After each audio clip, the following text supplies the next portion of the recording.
Hey everyone, hello and welcome, TonyBing here. For this test centre preview video of the biggest ever update, I'll have a look at Psylocke. Now, despite the fact I have it at Cosmic Prestige, I don't actually feel massively confident running through her skills, and it's the reason I've left this particular preview so long. When she first came out, got her to Cosmic Prestige, really enjoyed her, and I've not really touched her since then. So it's probably around about a year, if not longer, since I've really put a lot of time into her. So for this video, I'll really just showcase the tooltips for the purpose of letting anyone that doesn't have access to Test Centre get a little glimpse of her. So we'll start off with the first tree, which is Ninja Assassin. The first skill we look at in this tree is Ninjutsu Strike. So this is a basic melee attack, and it does bonus damage for 6 seconds when you use a stealth or invisibility power. And then following on from that, we have our dash.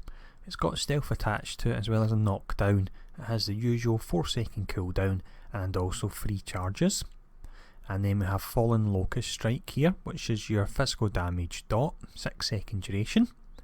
And then we have Tsunami Slash. So this gains a critical hit chance of 10%, and it also does slow on it as well there.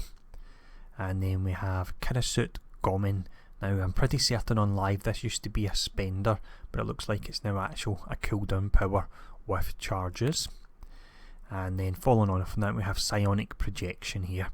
So you're really summoning them whenever you use that particular skill, and you can have up to, let's see if it says, Psylocke Summon Limit. So you can have up to 2 of them there.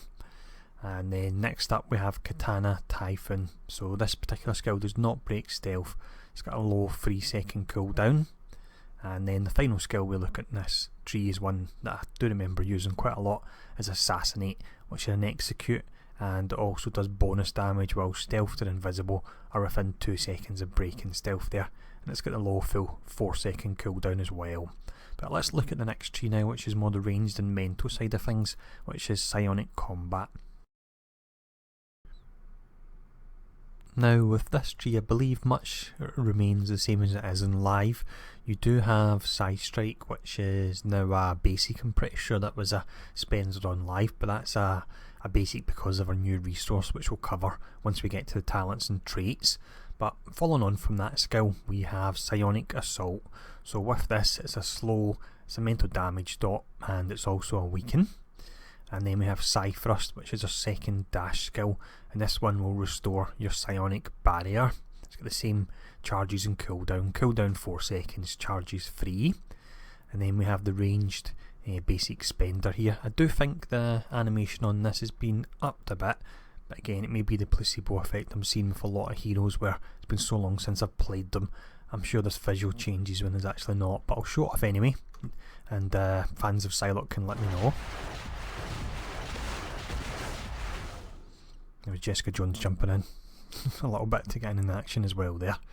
But next up anyway in this tree we have Psionic Vortex, which is a ranged area attack, and that also does vulnerability. And then we have Psionic Bow, which is another ranged skill here, 8-second cooldown. And then we have Psycho Blast. This particular one, I do think potentially again the animation's been upped, so I'll fire it off and let me know in the comments if it has actually changed. There's Jessica once again. She's pretty reliable coming in and helping me.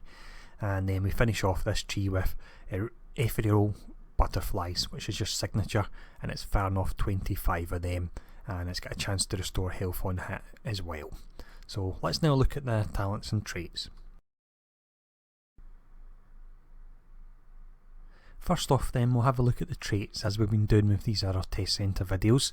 The offensive trait is Telekinetic Prowess, and it's base damage to enemies not targeting you. Archetype is Savant, which gives a damage bonus to speed and intelligence attributes. For the defensive trait, we have Psionic Resilience, so we can see enemies on the minimap.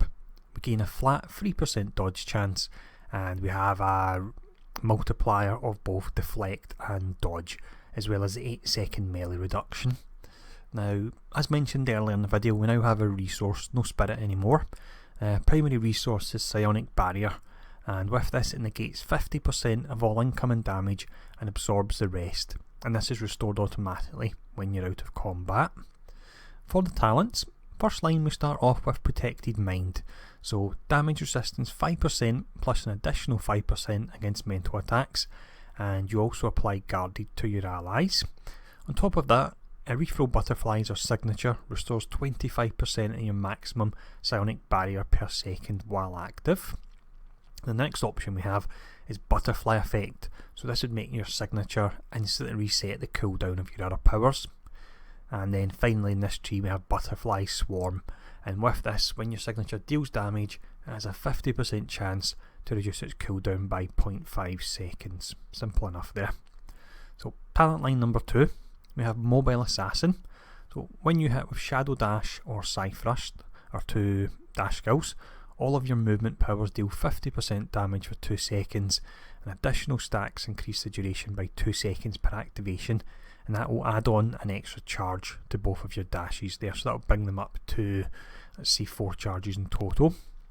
And then next here, pretty simple one, Enhanced Barrier, and this bumps up your max psionic barrier there. And then we finish off this tree with Full Strength Blast. So Psycho Blast spends all available psionic barrier, dealing bonus damage based on the amount spent, and also the cooldown of this skill comes down by 4 seconds.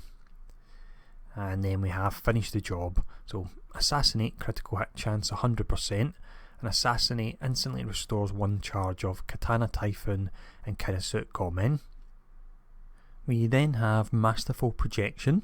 With this, psionic projections will now emulate Psionic Bow, Psycho Blast and Psythrust, and you can also summon 1 more, so that'll be 3 in total. And then we have Exploit Weakness. So when you hit an enemy who's both weakened and vulnerable, restore 1% of your max health and 5% of your max psionic barrier. So that's quite interesting, and it also buffs a few skills as well there, as you can see.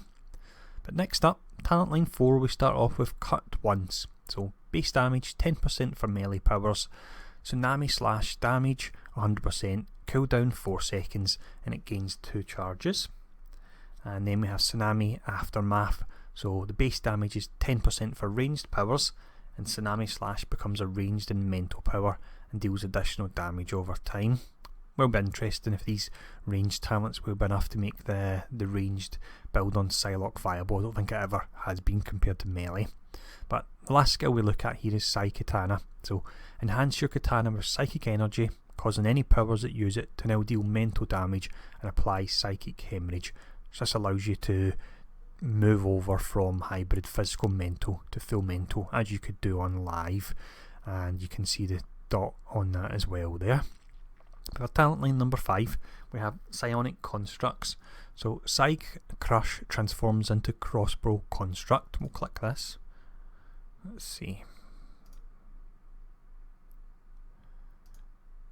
And there we go. We can see that changing there. Took me a second to find the skill, as I mentioned I'm not too up to speed with her.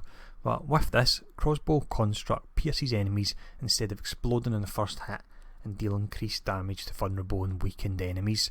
And Psionic Bow gains 25% damage as well there, and range powers will also gain damage.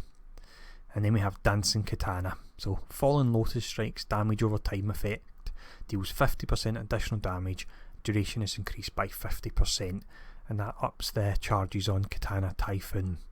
And then finally we finish off with Flawless Projection. So Psionic Projection creates the maximum allowed projections when activated, and you create a psionic projection whenever you use a movement power, and then you get 1 more psionic projection. So if you use that with the talent we looked at earlier, you could have up to 4 in total there. So you have potentially got a melee hybrid build, melee mental build, a ranged build, and maybe a summon build there that could be viable from these talents. Now, as mentioned, not massively up to speed on Psylocke, so any Psylocke fans out there watching this video, if you have any observations, please do let me know in the comments below, and I'll see you soon enough. I have 1 more video to cover, which is Scarlet Witch, and then that will be all the test centre heroes covered, all 59 of them, and I've now started doing Cosmic Trial playthroughs, so you can see how the actual character plays in combat as well. But I'll see you all again soon, and thanks for tuning in.